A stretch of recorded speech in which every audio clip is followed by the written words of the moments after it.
Hey, Coach. The win against Oklahoma, or sorry, against Georgia. Just what have you seen from the guys since then? A little extra juice in the building. Just finally getting that first one. How has the team kind of responded the last couple days?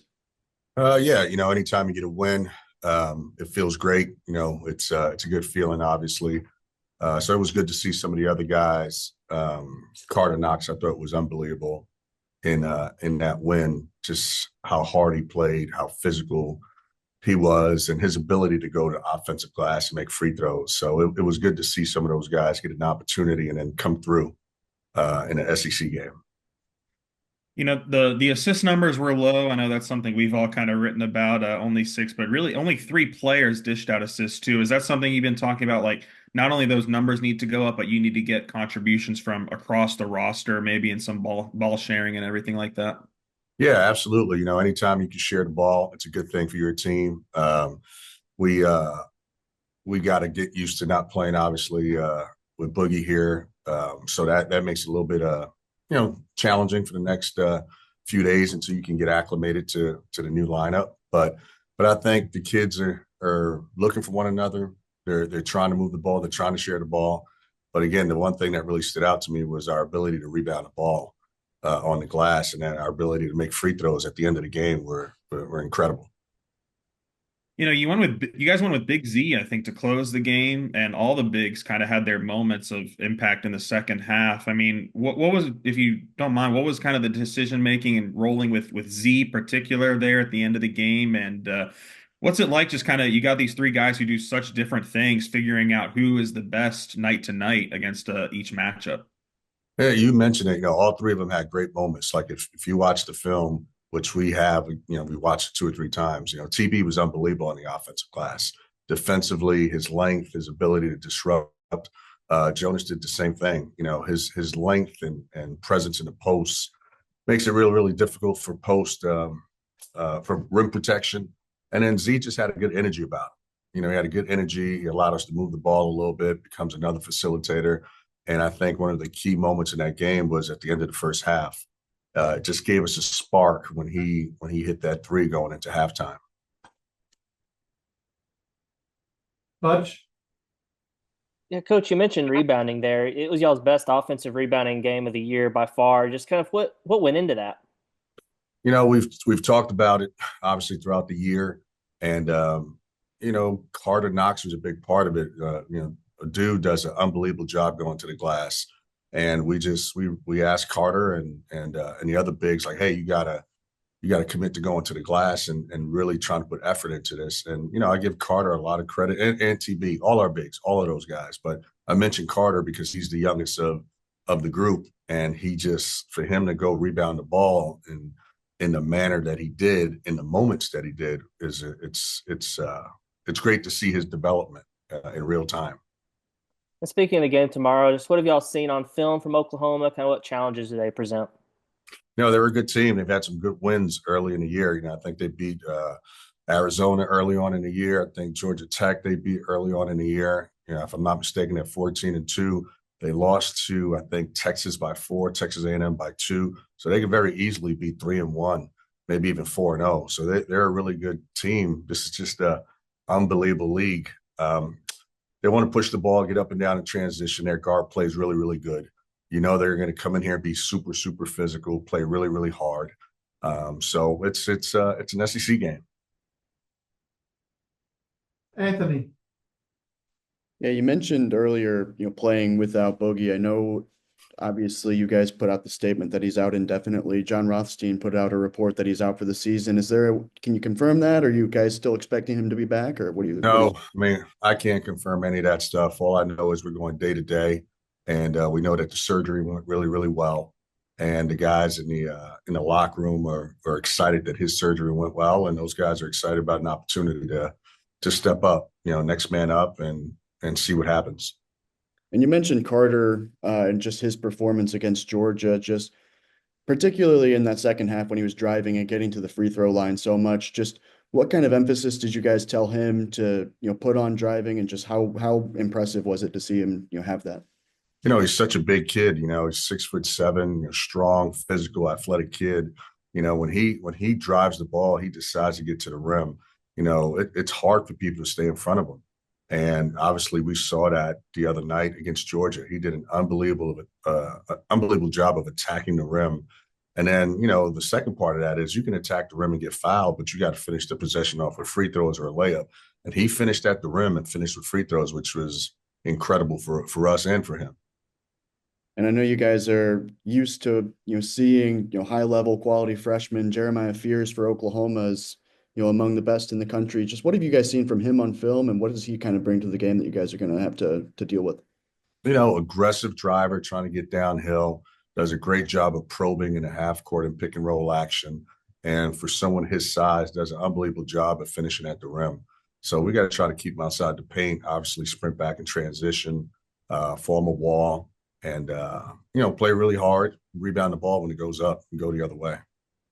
You guys have dealt with, your share of injury concerns throughout the, the offseason and now into the season, just, with the, scrimmage issues and everything like that. Have any of those other guys, I guess the reserves, maybe worked their way closer to the rotation at all, just to maybe give you guys some more depth, or is that just kind of a little TBD at the moment? We've had this situation throughout the season. I don't think we've played a game with the full roster.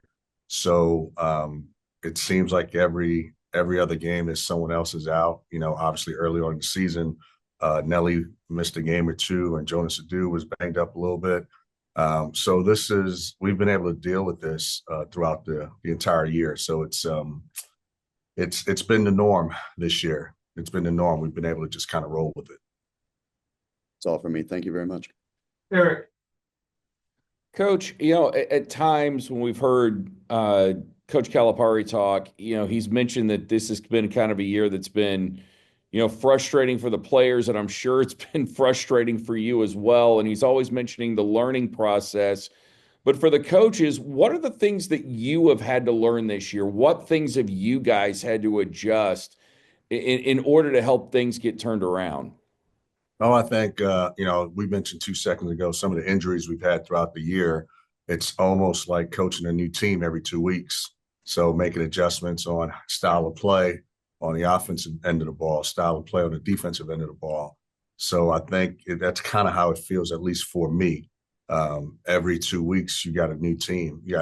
Early in the year, we were missing the bigs, so we were playing with a small lineup.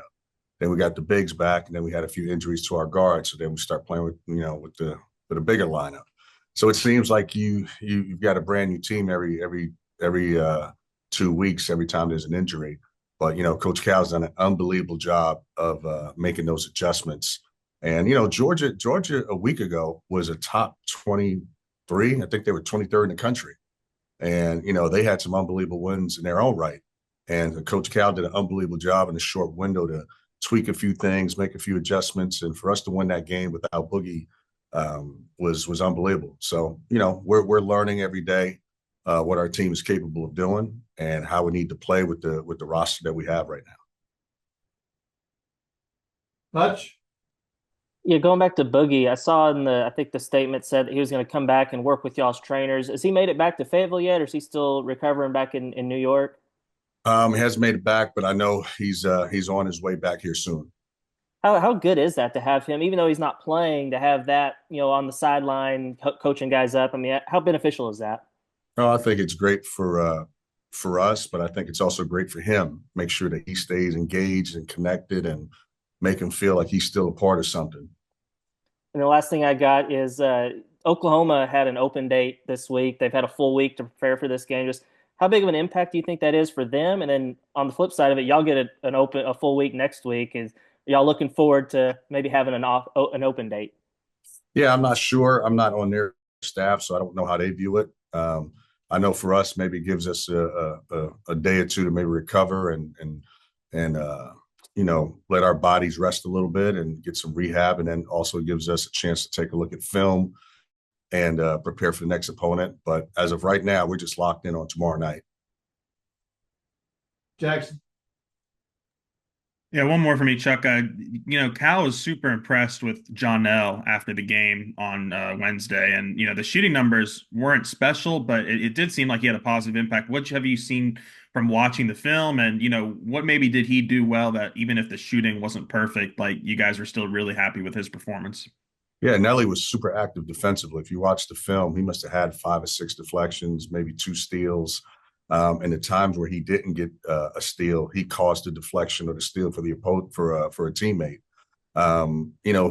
He just looked confident. Again, I know his numbers don't reflect it, but sometimes the threat of the three is greater than the actual three. And when you watch the film, anytime he got a look, you can tell the defense is reacting to him. So they clearly respect his ability to make shots. And he's not going to go, 1 for 10 again. I mean, I would guess that that's probably not going to happen. He had some good looks. Coach ran some great action. I thought Cal ran some great action for him, and it's just a matter of time. He'll make those shots. We believe in him. Thanks, Coach. Thank Eric, you. Eric, you still have another question? Yeah, I did. Coach, I want to ask about the mental toughness of this team, because you guys have said all year long that they haven't quit. They really haven't quit in games. They just haven't got the results. What I wanted to know was, how big was it for them to get the result on Wednesday with all that hard work and hanging around in games? And two, how do you get them to build off what they did on Wednesday night against Georgia? Yeah, like you mentioned it. This group has been resilient all year. They faced obstacles and injuries and guys in the lineup, out the lineup, and they haven't quit. They really haven't. It was great for them to experience the reward of not giving in the other night. And I think more importantly, it gave our fan base a chance to see what we have been saying all along, that these are a great group of kids. They're fighting hard. They're coming into practice every day, trying to get better. And it was great to see that in real time against Georgia. And, like anything else, anytime you win, it breeds confidence. You start to believe a little bit more and start to get excited about the next opponent. Anthony? Yeah, one of the things Coach Calipari had mentioned he was maybe concerned with heading into SEC play after non-conference ended was the physicality. And I felt against Georgia, it was maybe your guys' best performance from a physical standpoint in SEC play. Just how have you seen the guys adjust to that to this point, and how do you kind of keep building on that going forward? Yeah, it's a great question. Georgia's one of the better rebounding teams in the country, particularly, obviously in the SEC. It's a war every night. So for us to out rebound them, and then for us to go to the offensive glass, and rebounding is an indicator of toughness. And if we can rebound and out rebound Georgia in an SEC game the way we did the other night, it's an indication that we have toughness. And we're, for our young guys and our new guys who have never played in this league, it takes some time for them to get accustomed to the athleticism, the size, the physicality. And I think we all saw that the other night, that they're starting to make that adjustment. Obviously, in Carter, we talked about Nelly's deflections and being aggressive defensively. Z's gotten stronger in the low post. He continues to protect the rim. Jonas is, all defensive player a year ago. And TB's been amazing. He doesn't get enough credit. What he can do, he can switch 1 through 5. And, Billy was unbelievable the other night. People don't give him enough credit. He came into the game and ran our team for 2 or 3 minutes. He got us in action. He defended the ball 90 feet. Billy was unbelievable the other night. So, these guys are learning and getting better every day. Coach, appreciate your time. Thank you very much. Appreciate you guys. Thank you. Thank you.